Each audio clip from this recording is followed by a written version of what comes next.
Hello student, स्वागत है आप सभी का आज के सेशन में। कैसे हैं सभी लोग?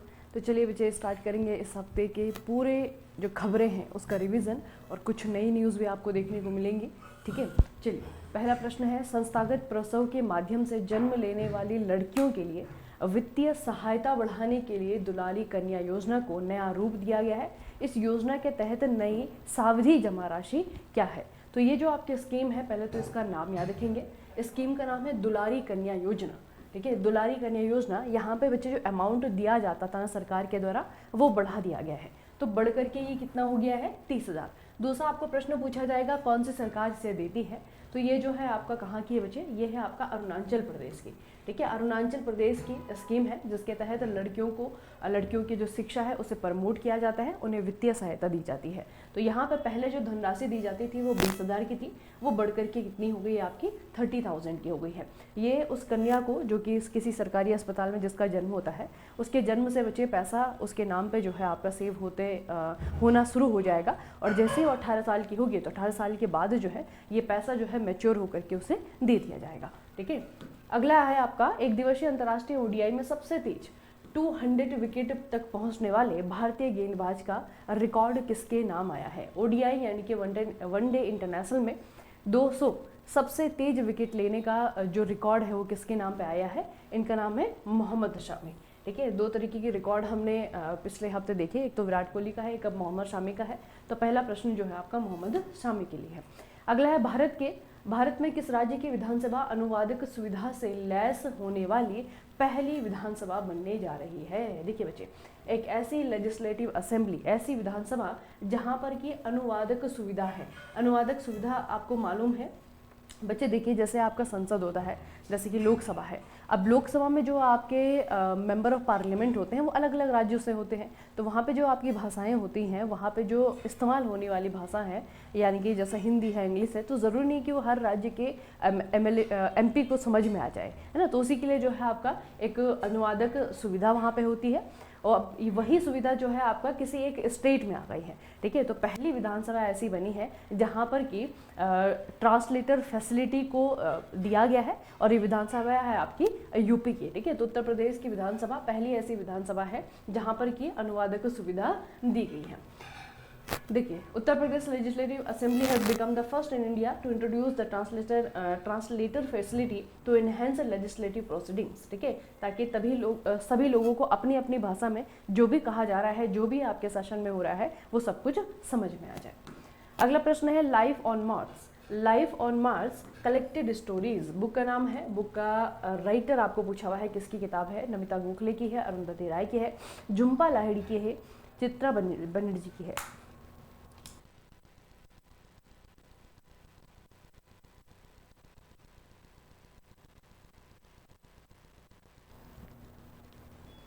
किसकी किताब है ये तो आप लोगों ने न्यूज़ में पढ़ी थी।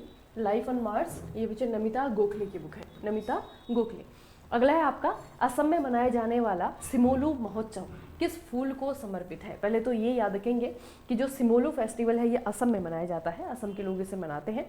अब यहाँ पे बच्चे सारे के सारे फूल जो है ऑप्शंस में आपको दिए हुए हैं। रेडोडोंडोन है, बॉम्बेक्सीबा है, या फिर आपका सूरजमुखी है, या फिर आपका ऑर्किड है। ठीक है, इनमें से जो आपका आंसर है वो है बॉम्बेक्सीबा। ठीक है, ये जो फूल आप देख रहे हैं बॉम्बेक्सीबा, इसे यहाँ पे सिमोलू भी कहा जाता है ना लोकल लैंग्वेज में, इसीलिए इस फेस्टिवल का नाम सिमोलू फेस्टिवल है। असम में इसको सेलिब्रेट किया जाता है। बाकी बच्चे, ये जो आपका फूल है ना, ये असम का स्टेट फ्लावर है। ठीक है, इसे फॉक्सटेल ऑर्चिड कहा जाता है, या फिर इसे जो है यहाँ पे आपका कोपू फूल भी कहा जाता है। ठीक है, तो स्टेट फ्लावर है ये असम का। अगला है, मालदीव के माले में आयोजित 13वीं गवर्निंग काउंसिल की बैठक में बंगाल की खाड़ी अंतर सरकारी संगठन BOBIGO की अध्यक्षता किस देश ने संभाली है? तो भारत को जो है इसकी अध्यक्षता करने का मौका मिला है 2025 में, इसे आपको याद रखना है। हाल ही में असम के बोडोलैंड प्रादेशिक क्षेत्र BTR में किस धर्म को आधिकारिक धर्म के रूप में मान्यता दी गई है? यहाँ पे आपको दो चीज़ें याद रखनी है। ये याद रखना है कि जो BTR है इसका पूरा नाम क्या है?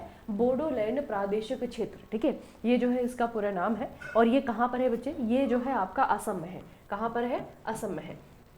तो ये बोडोलैंड है, ये बेसिकली जो है बोडो जो कम्युनिटी है वहाँ के उस कम्युनिटी के लोग यहाँ पे रहते हैं।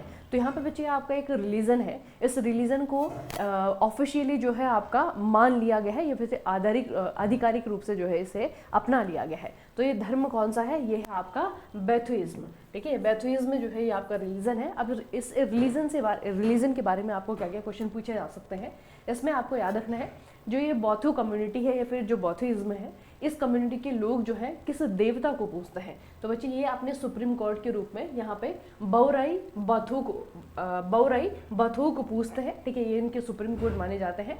और इस रिलीजन में जो आपका बाथु रिलीजन है, इस रिलीजन में बच्चे आपका सिजो प्लांट एक प्लांट है। ठीक है, यहाँ पे असम में पाया जाता है। तो ऐसा माना जाता है कि जो सिजो प्लांट है ये एक्चुअल में इसी देवता का जो है आपका प्लांट है। तो बहुत ही ज़्यादा, जैसे कि हमारे धर्म में भी बहुत सारे ऐसे हिंदुज़म में आपने देखा हो ना, बहुत सारे प्लांट को बहुत ज़्यादा सेक्रेड माना जाता है, पवित्र माना जाता है। उसी तरीके से जो है आपका ये जो बौद्धोइज्म है, यहाँ के जो लोग हैं, इस कम्युनिटी के जो लोग हैं, वो किस भगवान की पूजा करते हैं, किस देवता को मानते हैं, ये आपके बौराई बाथु को मानते हैं। और ऐसा मानते हैं कि जो आपका सिजो प्लांट है ये आपका एक बहुत इंपॉर्टेंट प्लांट है, क्योंकि इसमें इनके अकॉर्डिंग इनके देवता का प्लांट है ये। ठीक है, तो ये थोड़ा सा याद रखना। बोडोलैंड प्रादेशिक क्षेत्र ये आपका कहाँ पर है, असम में है। ठीक है, और यहाँ पे बहुत सारे लोगों के द्वारा इस रिलीजन को फॉलो किया जाता है।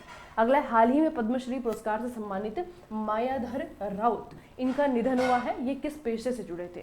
ठीक है, तो ये बच्चे बहुत फेमस ओडिसी नृत्य थे, ओडिसी नर्तक थे ये। ठीक है, बहुत ही फेमस जो है आपकी ये पर्सनैलिटी, और इनको पद्मश्री भी दिया गया था। ठीक है, अब देखिए इनके बारे में ये भी याद रखना बच्चे कि जो मायाधर राउत हैं, इन्हें जो है फादर ऑफ ओडिसी डांस भी कहा जाता है। ठीक है, फादर ऑफ ओडिसी डांस भी इन्हें कहा जाता है। और ओडिसी की अगर हम बात करें तो ओडिसी जो है, जो हमारे शास्त्रीय नृत्य हैं, क्लासिकल डांस ऑफ इंडिया है, उनमें आपका ओडिसी भी आता है। ठीक है, तो इसमें ये जो आपका डांस है ये अपने आप में बहुत इंपॉर्टेंट है। अगला है उत्तराखंड उत्तर प्रदेश जमींदारी उन्मूलन एवं भूमि सुधार अधिनियम 1950 संशोधन विधेयक 2025 के तहत गैर निवासियों के द्वारा भूमि खरीद पर प्रतिबंध से उत्तराखंड के कौन से 2 जिले छूट प्राप्त हैं। अब अभी हमने एक न्यूज़ देखी थी कि उत्तराखंड में भू कानून जो है लागू हो चुका है। ठीक है, अब ये भू कानून जो कानून पास हुआ है यहाँ पे, इसका नाम क्या है ऑफिशियली, तो ऑफिशियली बच्चे इसका नाम रखा गया है मतलब ये आपका पहले का था, 1950 का कानून था भूमि सुधार अधिनियम, इसमें संशोधन किया गया है। ठीक है, तो उत्तराखंड भूमि सुधार अधिनियम 1950 संशोधन विधेयक 2025। ठीक है, अब इसके तहत क्या किया गया है कि जो बाहर के लोग हैं, यानी कि अनदर स्टेट के लोग हैं, वो उत्तराखंड में ज़मीन नहीं ले सकते हैं अपने नाम पे। ठीक है, बशर्ते अगर किसी को यहाँ पे ज़मीन लेनी है तो उनको यहाँ का स्थायी निवासी होना चाहिए, है ना। अगर वो स्थायी निवासी नहीं है तो उनको यहाँ पे ज़मीन लेने का अधिकार नहीं है। लेकिन 2 डिस्ट्रिक्ट जो है आपके ऐसे बताए गए हैं, 2 ऐसे ज़िले रखे गए हैं कि जहाँ पे ये कानून अप्लाई नहीं होगा। तो कौन कौन से 2 जिले हैं, एक आपका हरिद्वार है और एक आपका उधम सिंह नगर है। दोनों ही बच्चे ये प्लेन्स के जिले हैं, मतलब ये पहाड़ी क्षेत्र नहीं आता है यहाँ पे। तो हरिद्वार और उधम सिंह नगर को इस कानून से बाहर रखा गया है। अगला है 2025 गिद्ध जनगणना के अनुसार भारत के किस राज्य में गिद्धों की संख्या सबसे ज़्यादा है। तो यहाँ पे इसी स्टेट में जनगणना हुई भी है, और ये स्टेट है बच्चे मध्य प्रदेश। सबसे ज़्यादा गिद्ध कहाँ पे पाए जाते हैं भारत में, मध्य प्रदेश में। विराट कोहली कितनी पारियों में 14,000 एक दिवसीय रन तक पहुँचने, जिससे कि वह यह उपलब्धि हासिल करने वाले सबसे तेज बल्लेबाज बन गए हैं। ठीक है, सबसे कम ओडीआई मैचेस में इन्होंने 14,000 रन बनाए हैं, ये इनके नाम पे रिकॉर्ड है। तो आपको मुझे बताना है कि टोटल इन्होंने कितने मैचेस खेले थे, कितनी पारियां खेली थी, जिसमें कि उन्होंने टोटल 14,000 रन बनाए हैं। इन्होंने बचे 287। ठीक है, इन्होंने 287 पारियों में ये टोटल रन बनाए हैं, 14,000 एक दिवसीय रन। ठीक है, सबसे तेज जो है इन्होंने ये रन बनाए हैं। वित्तीय जागरूकता को बढ़ावा देने के लिए 2025 वित्तीय साक्षरता सप्ताह की शुरुआत किसके द्वारा की गई है। अब जितने भी इंस्टीट्यूट आप लोग देख रहे हैं सारे के सारे बहुत इंपॉर्टेंट है ना। जितने भी आप ऑर्गेनाइजेशन देख रहे हैं तो बच्चे इनमें से है आपका रिजर्व बैंक ऑफ इंडिया। ठीक है, याद रखना, भारतीय रिजर्व बैंक यानी कि रिजर्व बैंक ऑफ इंडिया के द्वारा 2025 वित्तीय साक्षरता सप्ताह की शुरुआत की गई है। अब ये जो सप्ताह है ये कब से कब तक मनाया गया है, फाइनेंशियल लिटरेसी वीक, ये बच्चे आपका फरवरी 24 से लेकर के 28 तक सेलिब्रेट किया गया है। ठीक है, और इसे जो है मनाया गया है किसके द्वारा, रिजर्व बैंक ऑफ इंडिया के द्वारा।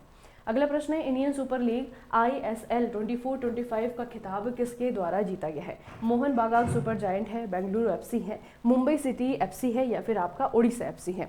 पहले तो उस टूर्नामेंट का नाम आपको याद रखना है, टूर्नामेंट का नाम क्या है, ठीक है। और टूर्नामेंट को बच्चे, ये टूर्नामेंट जो है ये फुटबॉल से रिलेटेड है, ठीक है, फुटबॉल से रिलेटेड है, ISL इंडियन सुपर लीग 24-25, और इसे मोहन बागान सुपर जायंट के द्वारा जीत लिया गया है। अगला है आपका प्रोफेसर सव्यसाची कर, इन्होंने निम्नलिखित में से कौन सी पुस्तक लिखी है?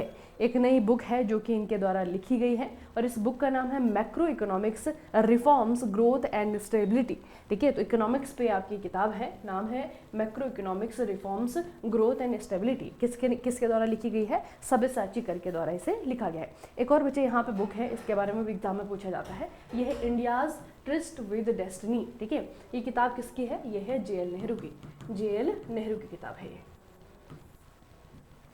अगला है, कौन सा विश्वविद्यालय 2025 के विश्व प्रतिष्ठा रैंकिंग में शीर्ष स्थान पर है? अब देखिए, ये सारी की सारी जो है आपकी दुनिया भर से यूनिवर्सिटीज़ हैं, और इस यूनिवर्सिटी के लिए बच्चे आपका मतलब दुनिया भर में जितनी भी आपकी रेपुटेटेड यूनिवर्सिटी हैं उनकी एक रैंक जारी हुई है, द वर्ल्ड रेपुटेशन रैंकिंग 2025, ठीक है। देखा गया है कि किस इंस्टीट्यूट का कैसा रेपुटेशन है, तो उसके अकॉर्डिंग बच्चे जो पहले नंबर का जो इंस्टीट्यूट है, विश्वविद्यालय है, वो है आपका हार्वर्ड यूनिवर्सिटी, ठीक है। हार्वर्ड यूनिवर्सिटी USA वो आपका पहले नंबर पे है। अगर हम भारत के विश्वविद्यालय की बात करें तो भारत के विश्वविद्यालयों में बच्चे आपके देखिए 200 से 300 की रैंक में, मतलब टॉप 200 की जो आपकी रैंक है, टॉप 200 की रैंक में आपके जो है Indian institute of science Bengaluru वाला, ठीक है, वो आता है। फिर जो आपका इसी लिस्ट में जो है आपका इंडियन इंस्टीट्यूट ऑफ टेक्नोलॉजी, ये IIT दिल्ली आता है, और इसी में जो है आपका IIT मद्रास आता है। तो मतलब 200 से लेकर के 300 के बीच में इस रेंज में जो है भारत के 3 इंस्टीट्यूट हैं, ठीक है। और कौन कौन से हैं? IISc बेंगलुरु है, आपका IIT दिल्ली है, और IIT मद्रास है, ठीक है। और पहले वाले को याद रखना, हार्वर्ड यूनिवर्सिटी पहले नंबर पे है।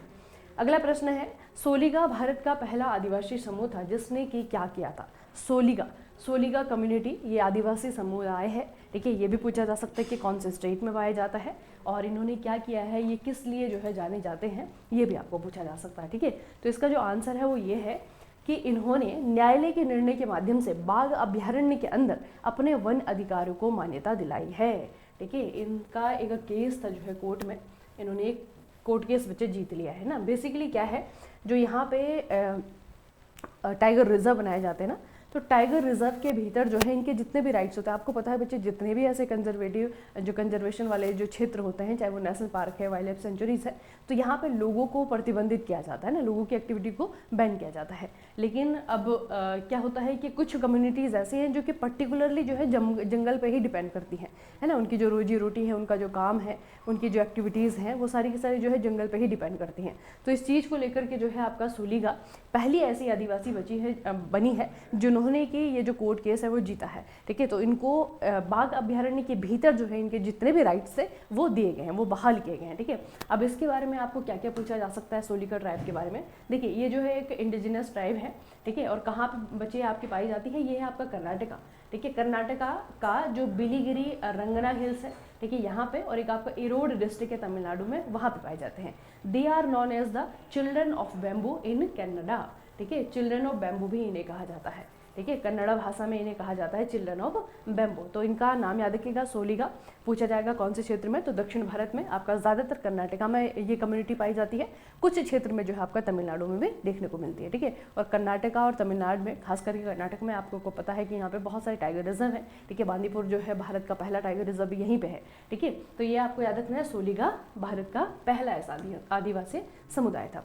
अच्छा, बीमा अधिनियम 1938 में संशोधन की समीक्षा के लिए गठित IRDAI समिति के अध्यक्ष कौन हैं? अब देखिए बच्चे, एक कानून है, इस कानून को चेंज किया जा रहा है। बीमा अधिनियम 1938 नाम से कानून है, इसमें किया जा रहा है संशोधन।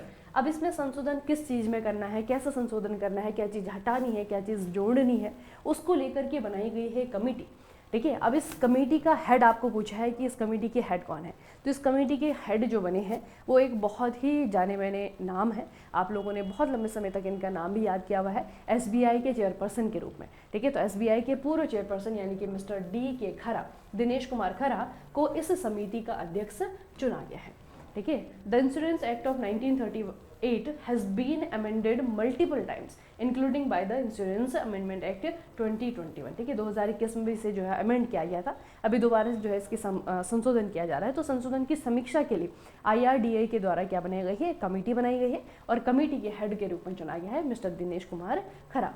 अगला बच्चे इंडियन आर्मी से रिलेटेड न्यूज़ है। इंडियन आर्मी ने 223 स्वचालित रासायनिक एजेंट डिटेक्शन और अलार्म, ठीक है, अब ये प्रणाली जो है, ये जो सिस्टम है, ये बेसिकली बच्चे कैसी मशीन है, ये सिस्टम जो रासायनिक एजेंट होते हैं, ठीक है, जो केमिकल एजेंट होते हैं, जो हार्मफुल केमिकल एजेंट है, उनको डिटेक्ट करने के लिए, ठीक है, एक अलार्मिंग सिस्टम बनाया गया है, एक मशीन बनाई गई, ऐसे दिखती है मशीन, ठीक है, CPU जैसी।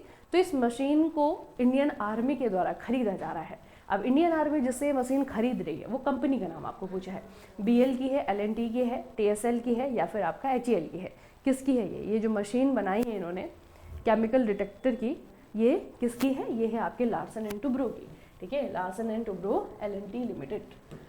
अगला है बच्चे स्वायत्त, इसका मतलब क्या होता है स्वायत्त, ये फुल फॉर्म आपको पूछा है, ये एक स्कीम है, ठीक है, और स्कीम में जो फुल फॉर्म है वो ये है कि startup women and youth advantage through e transactions, ठीक है, स्वायत्त योजना, स्टार्टअप वुमेन और यूथ एडवांटेज थ्रू E-ट्रांजेक्शन, ये इस योजना का नाम है, इस स्कीम का फुल फॉर्म है।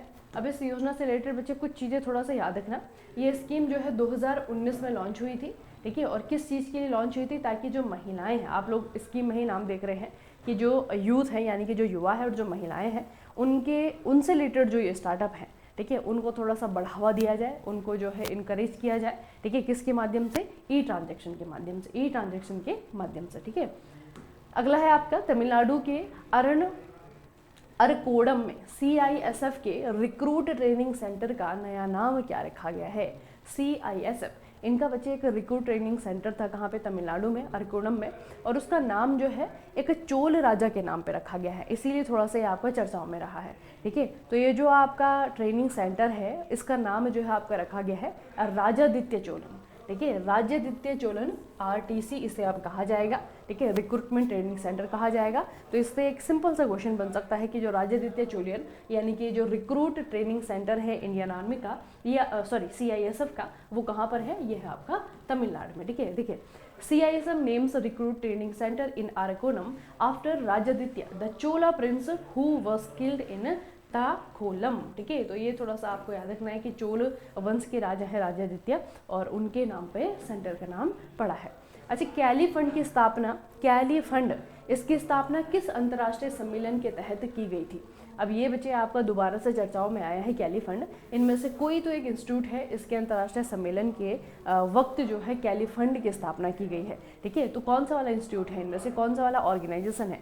पहला वेटलैंड पर सम्मेलन है, रामसर सम्मेलन जिसे हम कहते हैं, फिर आपका UNFCCC के जो आपके सम्मेलन होते हैं COP जिन्हें कहा जाता है, फिर आपके CBD के भी जैविक विविधता सम्मेलन, इसके भी COP होते हैं, ठीक है। फिर आपका साइट्स का है लुप्तप्राय प्रजातियों में अंतर्राष्ट्रीय व्यापार पर सम्मेलन।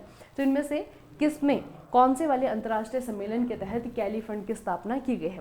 अब इसमें बच्चे आपको दो तीन चीज़ें याद रखनी कि पहले तो कैली फंड है क्या, ठीक है, और दूसरा जो है कौन से ऑर्गेनाइजेशन से रिलेटेड है। तो ये जो ऑर्गेनाइजेशन है इसे कहते हैं CBD, जैविक विविधता पर सम्मेलन, कन्वेंशन ऑन बायोलॉजिकल डाइवर्सिटी, ठीक है, बायोलॉजिकल डाइवर्सिटी। अब इसके बारे में थोड़ा सा हम देखेंगे। देखिए, रोम के संयुक्त राष्ट्र जैव विविधता सम्मेलन CBD के लिए पार्टियों यानी कि जो कॉन्फ्रेंसेस ऑफ पार्टीज थी उसका जो 16वां सम्मेलन बच्चे आपका हुआ है रोम में, इटली में, वहाँ पर कैली फंड लॉन्च किया गया है, ठीक है। अगर हम इसकी बात करें, जैविक विविधता जो आपका सम्मेलन है, ये जो आपका ये जो जैव विविधता सम्मेलन है, ठीक है, इसकी अगर हम बात करें बच्चे तो ये जो है 1992 में जो अर्थ समिट हुआ था उसमें ब्राज़ील के रियो डी जेनेरो में पृथ्वी शिखर सम्मेलन के हस्ताक्षर किए गए थे। तब जो है आपका ये हर साल होता है 1992 के बाद से, ठीक है। और ये बच्चे आपका किसका एक तरीके से कह सकते हैं कि किसका एक अंग है, तो ये संयुक्त राष्ट्र पर्यावरण कार्यक्रम का जो है अंग है, ठीक है। UNEP का जो है आपके अंग है, और UNEP की अगर हम बात करें तो उसका हेडक्वार्टर जो है आपका कहाँ पे है, नेरोबा केन्या में है, ठीक है। तो इसे थोड़ा सा याद रखना कि ये जो आपका फ्रेमवर्क है, ये फ्रेमवर्क UNEP इसके तहत काम करता है, और इसका UNEP का हेडक्वार्टर नैरोबी में है, केन्या में, ठीक है। और अभी जो सम्मेलन आपका रोम में हुआ था, यहाँ पे कैली फंड लॉन्च किया गया है, ठीक है। और किस चीज़ से रिलेटेड है कैली फंड, ये आपका जो बायोलॉजिकल डेवलपमेंट है, ठीक है, बायोलॉजिकल डेवलपमेंट से रिलेटेड है। अगला है बच्चे, उड़ीसा में कौन सा स्थान ऑलिव रिडले कछुओं के विश्व के सबसे बड़े आवास के रूप में जाना जाता है। ऑलिव रिडले कछुए जो कि अभी दोबारा से आपकी चर्चाओं में देखे गए थे, क्योंकि बच्चे इनकी जो नेस्टिंग होती है ना, ये नेस्टिंग के लिए तट पे आते हैं, ठीक है, और बहुत बड़ी संख्या में जो है तट में देखने को मिलते हैं, तो इसीलिए दोबारा से आपके ये चर्चाओं में थे। कौन सा वाला यहाँ पे सेंचुरी है, नेशनल पार्क है जहाँ पर ये देखने को मिलते हैं। ये है आपका गहीर माता समुद्री अभ्यारण्य, ठीक है, गहीर माता, याद रखना इसका नाम कि कहाँ पर है। गहीर माता मरीन सेंचुरी ये यहाँ पे है उड़ीसा में, ठीक है। अगर आप नक्शे में देखेंगे, ये बच्चे आपका उत्कल तट है, उड़ीसा का तट है, ठीक है। और यहाँ पे जो है आपकी मास नेस्टिंग बीचेस हैं। मास नेस्टिंग मत समझते हैं, बहुत बड़ी मात्रा में कछुए आते हैं इन बीचेस पे, ठीक है। यहाँ पे देखिए ऑलिव रिडले नेस्टिंग बीच है, ये आपका गहीर माता है, ये आपका जो है यहाँ पे भी है ना। तो जो रेड रेड पैचेस आपको दिख रहे हैं, ये उड़ीसा के वो वाले तट हैं जहाँ पर कि ऑलिव रिडले जो कछुआ है वो नेस्टिंग के लिए आता है, ठीक है। तो गहीर माता समुद्री अभ्यारण्य कहाँ पर है आपका, ये आपका उड़ीसा में है। अगला है पंच मिशन का प्राथमिक उद्देश्य क्या है। पंच ये नासा का मिशन है, इसका आपको उद्देश्य बताना है। क्यों लॉन्च किया है नासा ने इसे, तो नासा ने इसे लॉन्च किया है to measure polarised light from the corona and the solar wind, ठीक है। सन की जो बच्चे हवा आती है, सामान्य भाषा में अगर कहें तो जो सौर हवा है, सोलर विंड है, कोरोना से आने वाला जो प्रकाश है, उस प्रकाश से जो ध्रुवीकृत प्रकाश आता है, ठीक है, उसको मापने के लिए, उसको मेजर करने के लिए जो है पंच मिशन लॉन्च किया है। किसके द्वारा किया गया है, नासा के द्वारा किया गया। देखिए इसका जो पूरा नाम है पंच का, वो है polarimeter to unify the corona and the heliosphere, ठीक है। मेथड क्या है, uses polarization of light to create 3D images of the corona and solar wind, ठीक है। ये मेथड यहाँ पे अपनाया जाएगा और ये नासा के द्वारा लॉन्च किया गया एक मिशन है।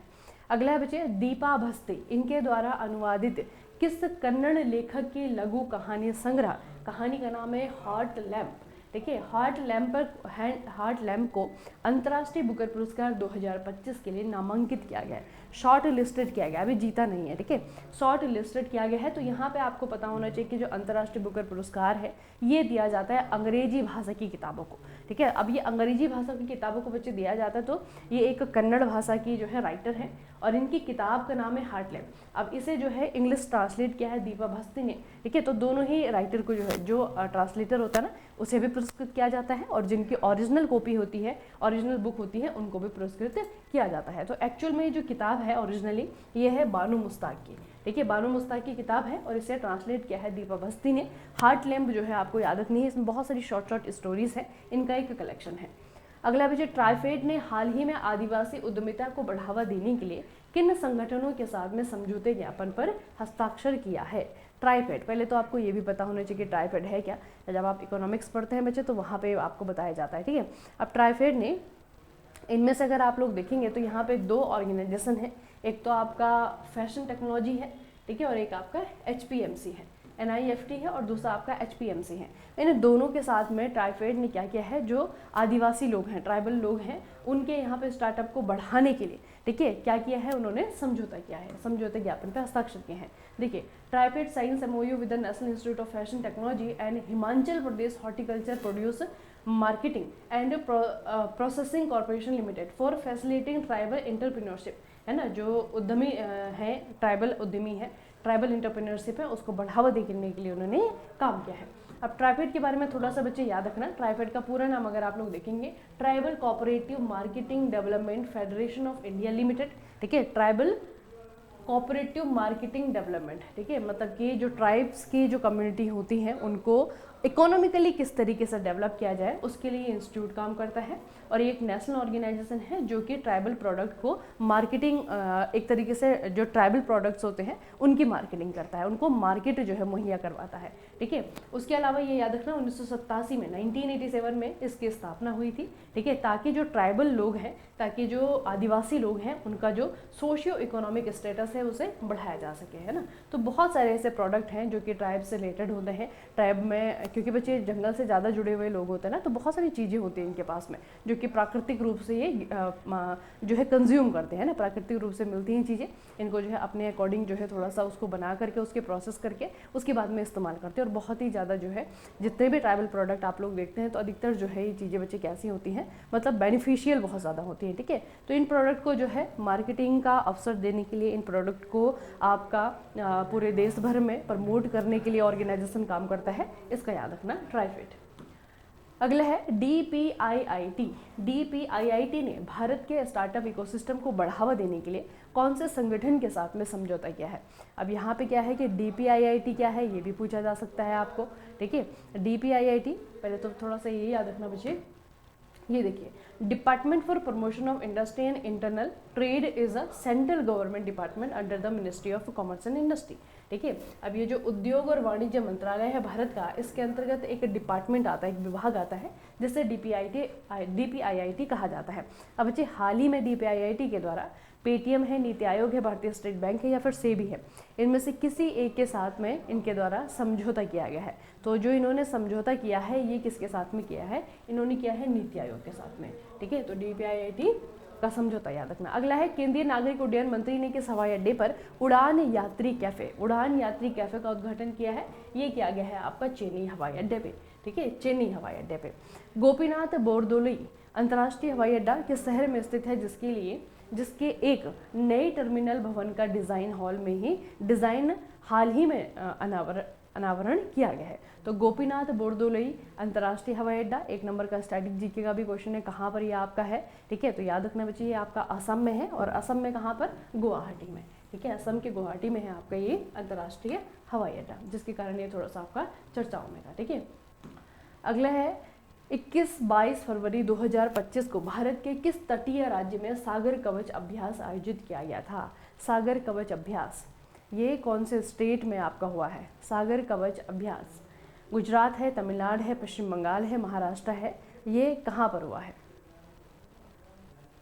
ये है आपका पश्चिम बंगाल। ठीक है, सागर कवच बच्चे ये भी लगभग हर साल ही होने वाला एक अभ्यास है। ठीक है, और ये हमारी जो कोस्ट गार्ड है ना, कोस्ट गार्ड के द्वारा किया जाता है, तो इस बार जो है आपको ये वेस्ट बंगाल में हुआ है सागर कवच।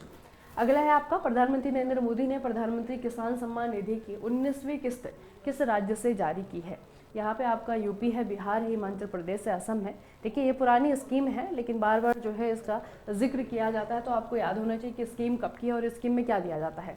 तो प्रधानमंत्री किसान सम्मान निधि की अगर हम बात करें, इसके तहत बच्चे आपका किसानों को फाइनेंशियल सपोर्ट दिया जाता है। फार्मर को जो है साल भर में 6,000 रुपये दिए जाते हैं, 2,000 की जो है 3 किस्तें बनती है, और ये लॉन्च की गई थी 2019 में। ठीक है, जो 2019 का अंतरिम बजट था उसमें इसे लॉन्च किया गया था। अगला है, हाल ही में पीएम मोदी ने प्रधान सचिव 2 के रूप में किसे नियुक्त किया गया है? पीएम प्रधानमंत्री नरेंद्र मोदी के अगर प्रिंसिपल सेक्रेटरी 1 पूछा जाए तभी भी आपका क्वेश्चन इंपॉर्टेंट होगा, पीएम सेक्रेटरी 2 भी आपका पूछा जा सकता है क्योंकि इनके अपॉइंटमेंट हाल ही में हुई है। अगर बच्चे 1 की बात करें, प्राइम मिनिस्टर के जो प्रिंसिपल सेक्रेटरी 1 है, इनका नाम है मिस्टर पी.के. मिश्रा। ठीक है, डॉक्टर पी.के. मिश्रा। और जो प्रधान सचिव 2 बने हैं, इनका नाम है मिस्टर शक्तिकांत दास, जो कि आरबीआई के पूर्व गवर्नर रहे हैं।